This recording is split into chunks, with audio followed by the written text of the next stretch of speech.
এখন সকাল 7টা, আমরা বোলপুর স্টেশন চলে এসেছি, এসে সেটেল ডাউন করে গেছি। এই যে পরপর পুকুল, তারপর হচ্ছে মিতুল, তারপর হচ্ছে জয়তী, তারপর পিন্টুদা, শুভায়ন,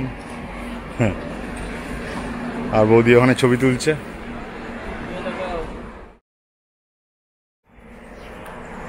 এখন 7:39 ট্রেন, না 7:39 ট্রেন, ওয়েট করতে হবে।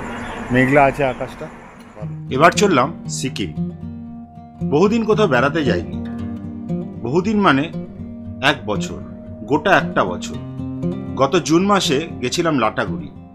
সেখানে আমাদের হারমোনিকা মিট ছিল। ডুয়ার্সের লাটাগুড়িতে মমতার গানের মিট অ্যাটেন্ড করে চলে গিয়েছিলাম কালিম্পংয়ের ঝান্ডি লাভা রিসর্ট। দারুণ মজা হয়েছিল সেই ট্রিপে। সেই ভিডিও হয়তো আপনারা অনেকেই দেখেছেন, আর না দেখে থাকলে দেখে নিতে পারেন আমাদের এই চ্যানেলের অফবিট নর্থ বেঙ্গল প্লেলিস্টে। লিঙ্কটাও দিয়ে দেবো ডেসক্রিপশন বক্সে। তারপরে যেমন বললাম, গোটা একটা বছর দুর্গাপুর ছেড়ে সেরকম বেরোতেই পারিনি। চ্যানেলটা যখন শুরু করেছিলাম ভেবেছিলাম ট্রাভেল ব্লগ করব। এক্সপ্লোরার শিবাজি তাকে দেখে ইন্সপায়ার। বেড়াতে আমরা মানে আমি আর আমার পরিবার প্রচণ্ড ভালোবাসি। লকডাউনের সময় ঘরে বসে শুধু ট্রাভেল ব্লগ দেখতাম আর ভাবতাম আমরাও নানা জায়গায় ঘুরবো আর ট্রাভেল ব্লগ বানাবো। কিন্তু মানুষ ভাবে এক আর হয় আরেক। কথায় আছে, man proposes and god disposes. আমাদেরও আর ট্রাভেল ব্লগার হয়ে ওঠা হলো না, মূলত আর্থিক সমস্যার কারণে। আমাদের মতন মানুষের পক্ষে ট্রাভেল ব্লগার হওয়া বেশ মুশকিল। নুন আনতে যার পান্তা ফুরোয় সে হবে ট্রাভেল ব্লগার? ওই সোনার পাথরবাটি, জাঙ্গিয়ার বুক পকেট, এরকম আর কি। তার চেয়ে ফ্যামিলি ব্লগ করা অনেক সহজ। আমাদের এই চ্যানেলে থাকে আমাদের রোজ নামচার সুখ দুঃখের কাহিনী। রোজ খাই দাই, নানা রকম কাজ করি আর টুকটাক ঘুরে বেড়াই আশেপাশে। আর সপ্তাহে 2 সপ্তাহে একটা করে ভিডিও বানাই। এসব করে মেরে কেটে কোনো রকমে 1000 খানেক সাবস্ক্রাইবার হয়েছে। এখনো রোজ explorer Shibaji, travel with Kaushik, sound of Teesta, wanderer Ritam, tour planner blog, এদের ভিডিও দেখি আর স্বপ্ন দেখি কবে আমরাও ওদের মতো বেরিয়ে পড়তে পারবো। মিতুলের ফাইনাল পরীক্ষা হয়ে গেছে এপ্রিল মাসে। তখন থেকেই বলছে চলো বাবা কোথাও বেরিয়ে আসি। জয়তীও মাঝে মাঝেই বলছিল একই কথা। আমারও খুব ইচ্ছে করে, কিন্তু যে আর্থিক পরিস্থিতি চলছে তাতে দূরে কোথাও বেড়াতে যাওয়া বেশ কঠিন, প্রায় অসম্ভব। এখন 5-6 দিনের জন্য 4 জনে মিলে বেড়াতে গেলে খরচ কমসে কম 30-40 হাজার টাকা। তাই বেড়ানোর ইচ্ছেটাকে অনেকদিন চেপে রেখেছিলাম, কিন্তু শেষ পর্যন্ত আর পারলাম না। হঠাৎ করে কিছু টাকা পেয়ে গেলাম হাতে, আর টিকিট কেটে ফেললাম নিউ জলপাইগুড়ি। স্কুল ছুটির সময় অন্য কোনো ট্রেনে টিকিট নেই গত 1 মাস ধরেই। একটা স্পেশাল ট্রেন দিয়েছে সামার স্পেশাল বলে, গোটা ট্রেনটাই এসি চেয়ার কার। টাইমিংটা বন্দে ভারতের সাথে এক। বুধবার বন্দে ভারত থাকে না, সেদিনই সপ্তাহে 1 দিন করে চলছে এই ট্রেন। ভাড়াও বন্দে ভারতের তুলনায় অনেকটা কম। বোলপুর থেকে এনজেপি 785 টাকা। আর একটা কথা বলা দরকার, গতবারের মতো এবারও আমরা 4 জন বাদেও সঙ্গে রয়েছে আমার ছাত্র শুভায়ন, ওর বাবা আর মা। 29শে মে ভোর 5টায় উঠে পড়েছি গাড়িতে, ছুটে চলেছি বোলপুর স্টেশনের উদ্দেশ্যে।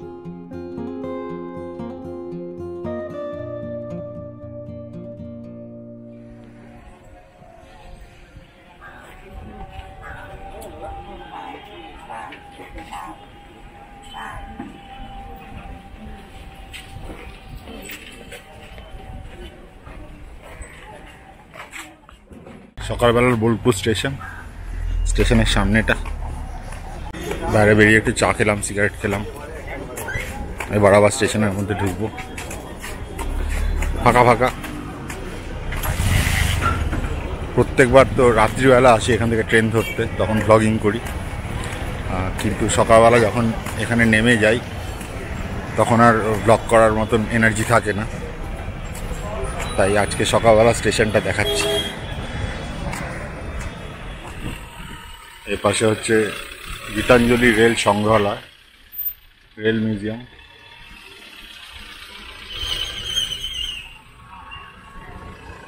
আর এদিক দিয়ে একটা এক্সিট গেট আছে, আমরা ওদিক দিয়েই ঢুকবো আমি। আচ্ছা, এটা হচ্ছে পার্কিং জোন, কিন্তু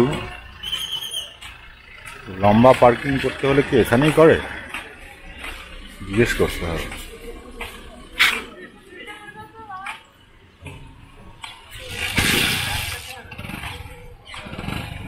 একটা ট্রেন এসে ঢুকেছে।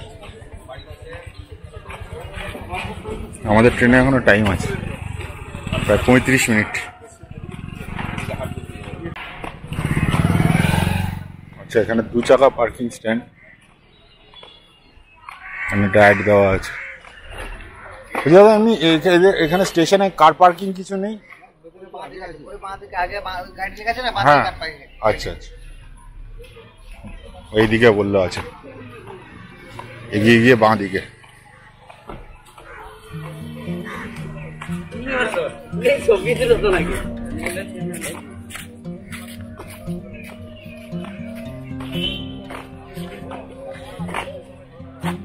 আচ্ছা, এটা হচ্ছে 2 চাকা 3 wheeler 4 wheeler parking stand. 4 wheeler হচ্ছে 25 টাকা, 3 হুইলার হচ্ছে 12 টাকা প্লাস জিএসটি। এটা একটা কাজের জিনিস দেখা রইলো। আমরা নিজেরাও গাড়ি ড্রাইভ করে এসে এখানে পার্কিংয়ে গাড়ি রেখে যেতে পারি।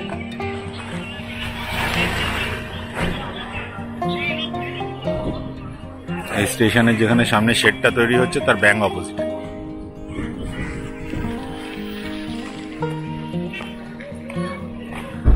স্টেশনটা বেশ ঝকঝকে ঝকঝকে, অনেক কাজও হচ্ছে।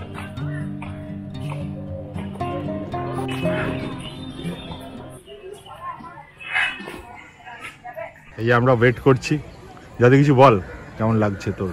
খুব বোর হচ্ছে, একে সারা রাত ঘুমাইনি।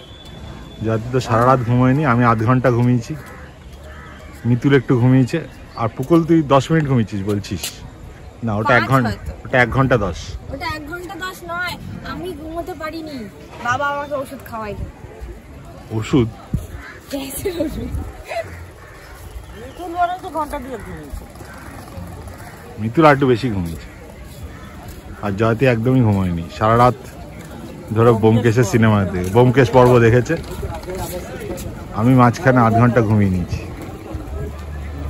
হ্যাঁ, এই যে আমাদের ট্রেন এসে গেছে, ট্রেন ঢুকছে।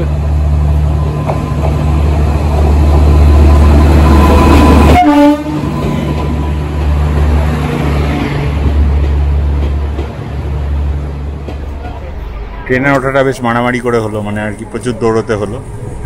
কুকুল লড়াই করে উঠেছে। কমপ্লিটলি আলাদা একটা কামরায় রেখেছিলাম, মানে বাবা মা আর বোনের থেকে একদম বিচ্ছিন্ন।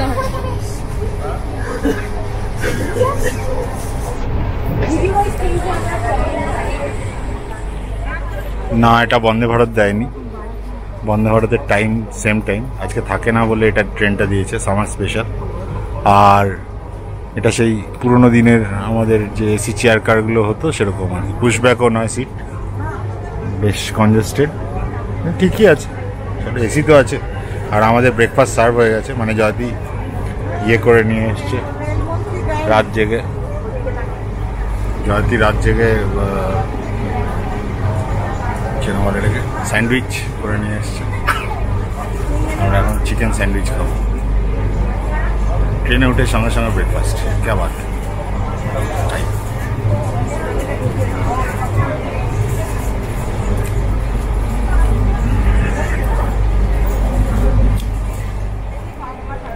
কুকুল গোগ্রাসে এখন ইয়ে খাচ্ছে, প্রচুর খিদে পেয়ে গেছে, প্রচুর লড়াই করেছে ও সমস্ত। আমি একটু এগিয়ে গেছিলাম অ্যাকচুয়ালি উল্টো দিকে, মানে পিছিয়ে গেছিলাম, তা ও সব থেকে আগে ব্যাগ নিয়ে দৌড়েছে, অনেক ব্যাগপত্র নিয়ে, প্রচুর খেটেছে, তাই জন্য ও কাকে একটা নাকি কার ফ্যামিলির অর্ধেককে বাড়ি নিচে ফেলে দিচ্ছি, মানে অর্ধেক উঠেছে অর্ধেক উঠেনি আর কি। যাই হোক, এখন তাই জন্য খিদে পেয়ে গেছে, খাচ্ছে, আমার খাওয়া হয়ে গেছে।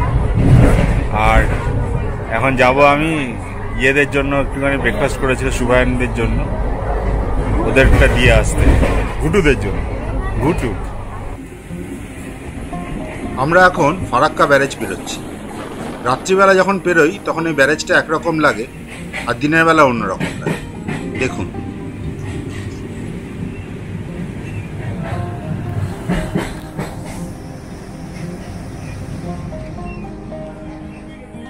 মালদা ট্রেনটা দাঁড়িয়েছে এখানে, অনেকক্ষণ দাঁড়ানো হবে, মানে বন্দে ভারত অনেকক্ষণ দাঁড়ায়, এটা কতক্ষণ দাঁড়াবে জানি না।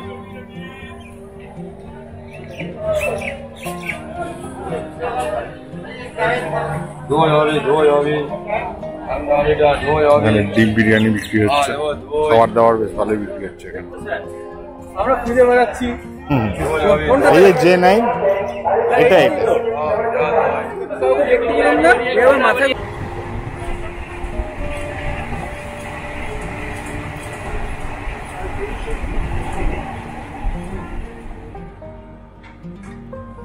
ট্রেনটা বারবার দাঁড়িয়ে যাচ্ছে। এখন এসে দাঁড়িয়েছে বারসই জাংশনে। এখানে কতক্ষণ দাঁড়াবে কে জানে। প্ল্যাটফর্মে এদিকটা বেশ ছিমছাম, শেডটা সামনে আছে। এই এখানে একটা ছাগল বসে আছে, দুটো মাত্র লোক। এখানে গাছতলায় কিছু লোক আছে। এইমাত্র বারসই জাংশন থেকে ট্রেনটা ছেড়ে বেরিয়েছে। বুঝতে পারলাম বিহার, কারণ হিন্দিতে লেখা আছে স্টেশনে, যে কথাগুলো লেখা আছে সেগুলো হিন্দিতে। দেখুন এখানে হিন্দিতে সব লেখা। আমি জানি একটা জায়গা আর কি, বিহারের মধ্যে দিয়ে যায় ট্রেনটা। ট্রেনটা পুরো মানে সাউথ বেঙ্গল থেকে নর্থ বেঙ্গলে যাওয়ার যে ট্রেনগুলো যায় পুরোটা বাংলার মধ্যে দিয়ে যায়, আবার কিছুটা জায়গা বিহারের মধ্যে দিয়েও যায়। এটা হচ্ছে সেই জায়গা।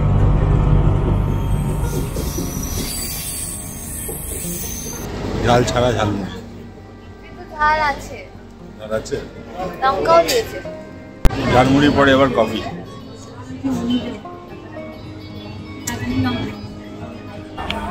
এখানেই মোটামুটি বোঝা যাচ্ছে ভিড়টা। তাদের একটু সুটকেসটা সরাবে।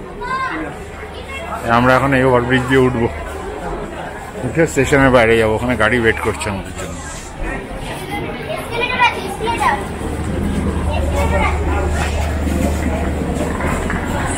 এখানে একটা সুবিধা হচ্ছে, এই স্লোপ আছে, উঠতে অসুবিধা হয় না। আমরা স্লোপ দিয়ে উঠবো না, এসকেলেটার দিয়ে উঠবো।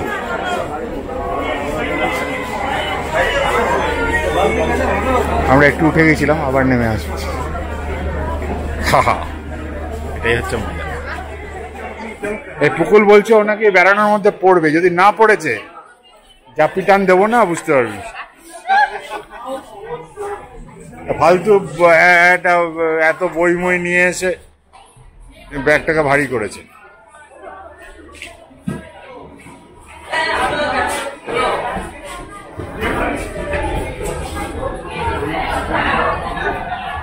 আমরা এসকেলেটরে উঠে গেছি, উঠতে পেরেছি আমরা। স্টেশন থেকে বেরোনোর সময় ভিড়টাই বুঝিয়ে দিচ্ছে আর কি পরিমাণে লোক এসছে। এসকেলেটরে নাম্বার ভিড়।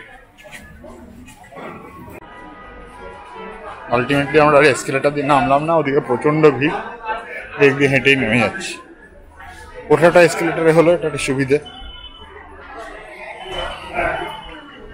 মেয়েরা সামনে ওয়েট করছে, ওদেরকে বলেছি ওয়েট করতে। এই গাড়ির কাছে চলে এসেছি আমরা। ও এই যে আমাদের গাড়ি, ড্রাইভার সাহেব উপরে উঠছেন, অর্জুন দা। মালগুলো তুলে দিতে হবে। এখানে এমন বৃষ্টি হয়েছে মনে হচ্ছে নদী হয়ে গেছে। এখান দিয়ে বেরোবো আমরা।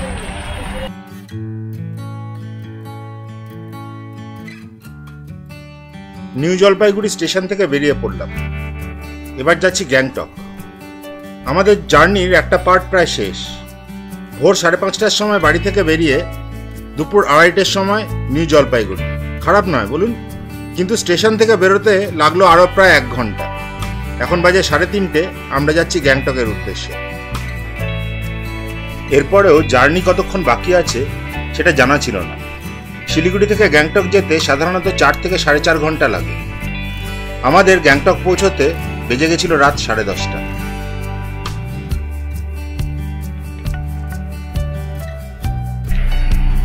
আমরা সবাই উঠে পড়েছি গাড়িতে। সবাই ক্লান্ত, রণক্লান্ত টাইপের হয়ে গেছে। যারা পাহাড়ের দিকে উঠছি তাই জন্য একটু তবু এনার্জি রাখার চেষ্টা করছি আর কি। বাচ্চাদের অবস্থা খুব টাইট।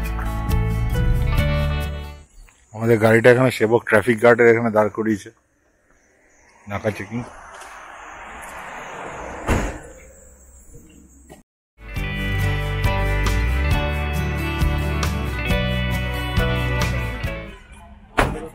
আমরা সেবককে এখানটায় দাঁড়িয়েছি, এখানে একটা hotel.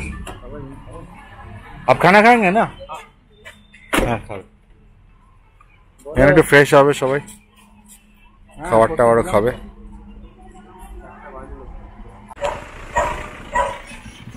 First view of the hills, প্রথম পাহাড় দেখছি এখানে, এটা দেখতে আসা।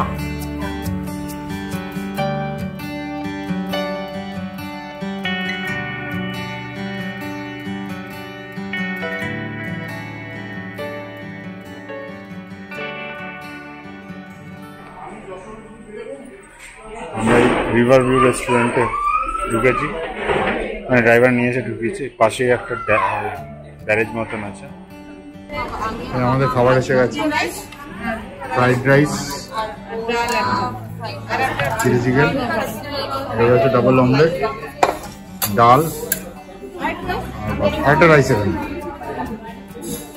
আর ফ্রাইড রাইস আরেকটা দিয়ে দেবেন, আর ওটা ওইদিকে, আর অমলেট একটা এখানে। পাহাড়ে বেড়াতে এসে প্রথম লাঞ্চের এক্সপিরিয়েন্সটা বেশ খারাপ। যে হোটেলে এসছি এই হোটেলে খাবারের প্রচণ্ড দাম, খাবার অত্যন্ত সাধারণ মানের, কি নিম্নমানেরও বলা যায়, আর অ্যামাউন্টও খুব কম।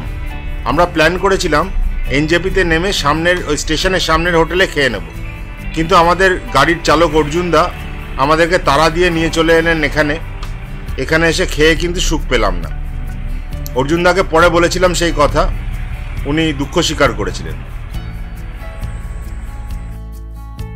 পাহাড়ের গা বেয়ে এঁকে বেঁকে গাড়ি এগিয়ে চলেছে NH10 ধরে। পাশ দিয়ে বয়ে যাচ্ছে খরস্রোতা তিস্তা। পথ চলার ক্লান্তি যে কখন ধীরে ধীরে বিদায় নিয়েছিল বুঝতেই পারিনি। পাহাড়কে যারা ভালোবাসে তাদের আবার পাহাড়ের পথ চলতে ক্লান্তি কিসের। তবে তিস্তাকে এবারে দেখলাম নতুন রূপে। আগে যতবার গেছি এই রাস্তা দিয়ে বছরের অন্য সময়ে দেখেছি সবুজ টলটলে জলে ভরা তিস্তা, শান্ত। আর এবার দেখছি বর্ষার ঘোলা জলের দামাল স্রোতস্বিনী তিস্তা।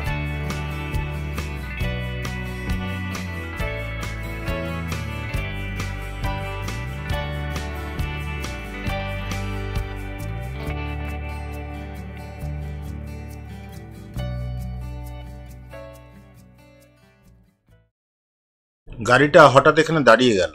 সামনে দেখছি বিরাট জ্যাম, সামনে বোধহয় কোথাও অ্যাক্সিডেন্ট হয়েছে। নেমে এই জায়গাটাই দেখি ভালো করে। সন্ধ্যের সময় যখন দূরের আলোগুলো জ্বলছে আর তিস্তা বয়ে যাচ্ছে পাশ দিয়ে, জায়গাটা কিন্তু খুব সুন্দর লাগছে।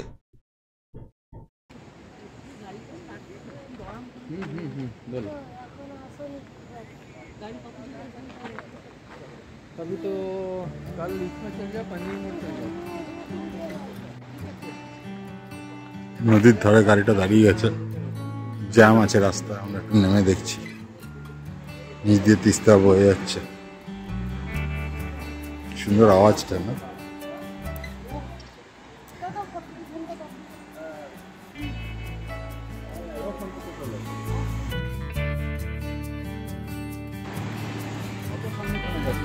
জায়গাগুলো ঠিক আছে, তোমাদের চুলকানি বেশি না বলো, ভয়ের কিছু। ওখানে প্রায় 2 ঘন্টা জ্যামে আটকে ছিলাম। তারপর গাড়ি এখন আবার ছুটছে, মাঝে মাঝে বৃষ্টি পড়ছে, কখনো জোরে কখনো আস্তে। আমরা এগিয়ে চলেছি গ্যাংটকের পথে।